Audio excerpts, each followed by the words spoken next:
Welcome to the Wakefield Doctrine, the theory of Clarke, Scott, and Rogers. This is what's becoming our weekly video post that we do every 7 days. Alright, so this today will be a two-part video. I'm going to break it up from a normal set of announcements and doctrine pointers, and then we'll do a questions, answers, and current topics segment. So you'll see two of these things today on the post here where you're looking at. Anyway, Wakefield Doctrine, theory of Clarke, Scott, and Rogers, is a way of understanding the behavior of the people in our lives, and it is a way to understand our own behavior with a mind to improving and developing and changing whatever you would want to change. The news and current events section simply has to do with, as always, tomorrow night is the vid chat night, which we call the Wakefield Doctrine presents the Awesome Bloggers vid chat with your hosts Lizzie Considerings and Michelle over at Michelleville. It's just one of those mornings, Michelle, and yours truly, Clarke. So come by.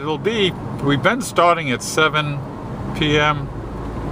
but the cool people don't seem to show up until like 8:30, so I have nothing better to do, so I'll probably be on the line at 8 o'clock tomorrow Eastern time. That's our local time here in Doctrineville.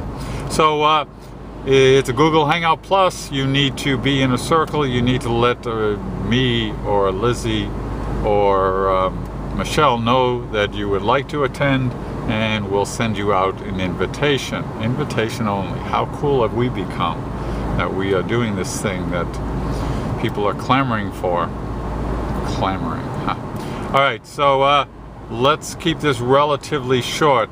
I will address several questions about the Wakefield Doctrine, but if you're just like a totally new reader and you stumble across this blog, the Wakefield Doctrine simply says that, hey, look, if you can imagine that people live in a personal reality, and you call it the worldview, by the way, and it has a certain characteristic, and there are only 3 of them for everybody in the world.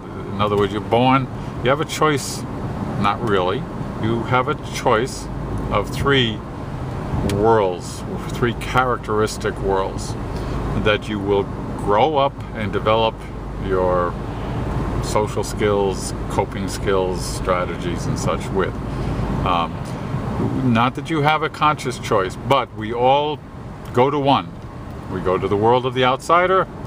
We wake up at about 4 years old in the world of the predator, or the third world, which is the world of the herd member.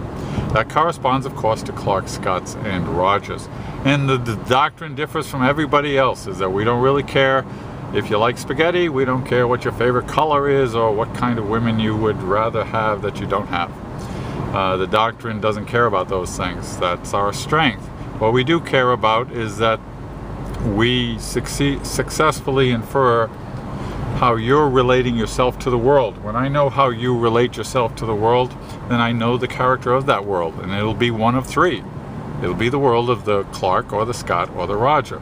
Once I have that, I've got everything else, frankly. I know why you act the way you do. I will know, by knowing the doctrine, by being fluent in the doctrine, I'll know what choices you'll tend to make given a situation, because I know how a predator will respond to a certain situation, or a herd member or an outsider will.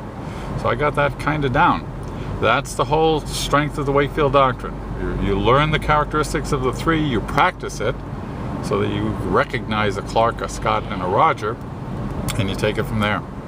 Then you just spending the day looking or observing people's actions and inferring their worldview, and cha-ching. So alright, so let's make that the end of part 1, which is only one take. Holy shit. Part 2 will be forthcoming, and we will deal with current questions and hot topics, such as relationships. Damn. Stay tuned.